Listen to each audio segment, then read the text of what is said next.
एक वैज्ञानिक जिसने अपना वचन दिया, the inventor who kept his promise.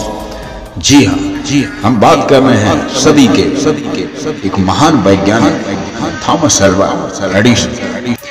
जब भी हमें प्रकाश की आवश्यकता होती है, हम एक स्विच दबाते हैं और बल्ब जल उठता। उस बल्ब की खोज की थी उस वैज्ञानिक ने। एडिसन को बचपन से ही प्रश्न पूछने का बड़ा शौक था। एक बार उनकी शिक्षिका पक्षियों के बारे में बता रही थी। एडिसन ने पूछा, मैडम, हम पक्षियों की तरह क्यों नहीं उड़ सकते? उन्होंने कहा कि पक्षियों के पंख होते हैं, हम लोगों के पंख नहीं होते। एडिसन ने कहा, पंख तो पतंगों के भी नहीं होते। सब बच्चे हंसने लगे। अध्यापिका अपना धैर्य खो बैठी। उन्होंने सोचा, ये लड़का निहायत मूर्ख और नटखट है। उन्होंने उनके माता पिता से स्कूल से ले जाने के लिए कहा। उनकी मां उनको घर ले आई और उनकी मां एक सर्वश्रेष्ठ शिक्षिका साबित हुई। और वैसे भी एक मां बच्चे की प्रथम गुरु होती है। वो कभी अपना धैर्य नहीं खोती, कभी संतुलन नहीं खोती। वो एडिसन के हर प्रश्न का जवाब देते और प्रयोग करने में उसकी सहायता करते। एडिसन समस्त घटनाओं का बड़े ही सावधानी के साथ अवलोकन करते। एक दिन सुबह एक चिड़िया को देखा कि चिड़िया पृथ्वी पर आई और कुछ कीड़ों को अपने चोंच में दबाकर उड़ गई।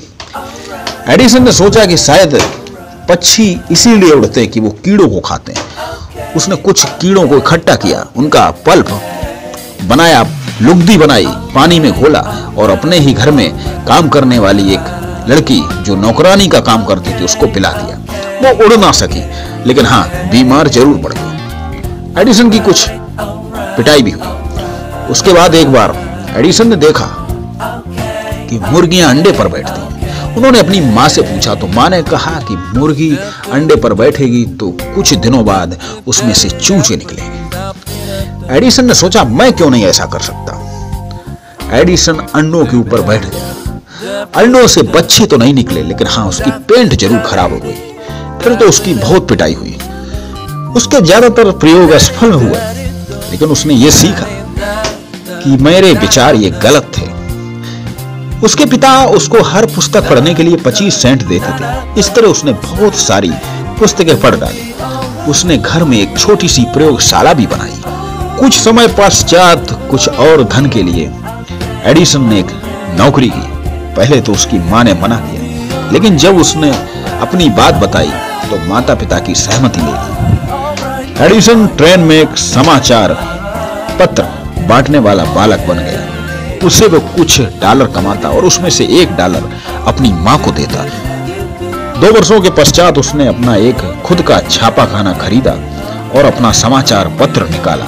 उससे उसने और अधिक धन कमाया। समाचार पत्र की प्रतियां बेचने से जो भी धन प्राप्त हुआ, उसने रेलगाड़ी के एक डिब्बे में एक छोटी सी प्रयोगशाला बनाई। जब वह 15 वर्ष का था तो एक ऐसी घटना घटी। ट्रेन एक जगह मुड़ी तो ट्रेन में झटका लगा। उसकी प्रयोगशाला में फास्फोरस जमीन पर गिर गया, जिससे कि आग लग गई। बड़ी मुश्किल से गार्ड की सहायता से उसने वो आग बुझाई, लेकिन उसकी ये अंतिम नौकरी थी रेलवे में। अगले स्टेशन पर उसको उतार दिया गया। अगले 5 वर्षों में एडिसन ने विभिन्न नगरों में काम किया, कई पुस्तकालयों से समुचित लाभ उठाया, उनके विशेषज्ञों से मुलाकात की, बहुत कुछ सीखा।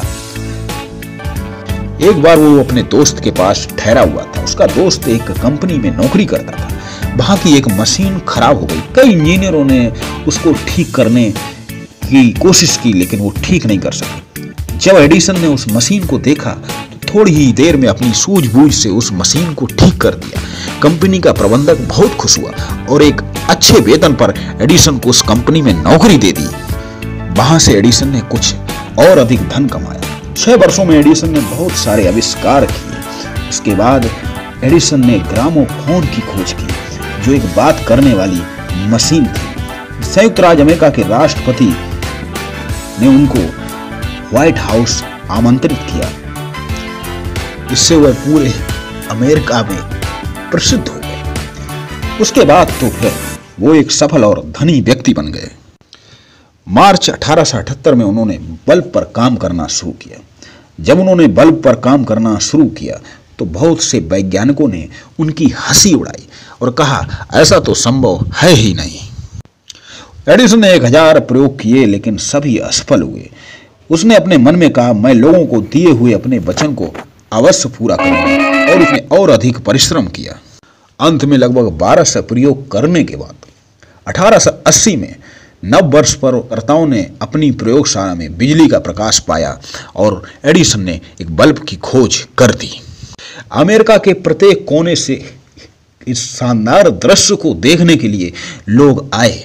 4 सितंबर 1882 को पहली बार न्यूयॉर्क नगर में बिजली के प्रकाश से चमक उठे। प्रथम विश्व युद्ध के समय एडिसन ने अपने देश की सेवा की, 40 से अधिक आविष्कार किए। 1929 में बिजली के बल्ब के आविष्कार की रजत जयंती मनाई गई। 18 अक्टूबर 1931 को रविवार की सुबह उनका देहांत हो गया। एक बड़े उत्सव में अमेरिका के राष्ट्रपति ने उनको आमंत्रित किया सम्मानित करने के लिए, लेकिन जब उनको सम्मानित किया जा रहा था वहीं से उनकी अचानक तबीयत बिगड़ गई। तबीयत बिगड़ती ही गई, वो काफी बीमार पड़ गए। 18 अक्टूबर 1931 रविवार की सुबह उस महान वैज्ञानिक का देहांत हो गया। एडिसन ने कहा था, मैं कभी भी कोई ऐसा आविष्कार नहीं करूंगा जो संसार के लिए घातक हो, जिससे जीवन का विनाश हो। मैं लोगों को प्रसन्न बनाना चाहता हूँ। संसार बहुत अधिक समय से अंधकार में रहा। मैं संसार को और अधिक हंसी और अधिक प्रकाश देना चाहता हूँ, और उन्होंने ये वचन निभाया। ग्रामोफोन ने हमें हंसी और बिजली के बल्ब ने हमें प्रकाश दिया। तो साथियों, आपको ये कहानी कैसी लगी कमेंट में जरूर लिखें और अपने साथियों को शेयर करें। आज हमारे देश को एडिसन जैसे व्यक्तित्व की धनी लोगों की आवश्यकता है। साथियों, आपको वीडियो कहानी पसंद आई हो तो प्लीज चैनल को जरूर सब्सक्राइब करके जाइए और घंटी का बटन भी दबाएं। हम ऐसी ही कहानी लेकर आते रहेंगे। नमस्कार।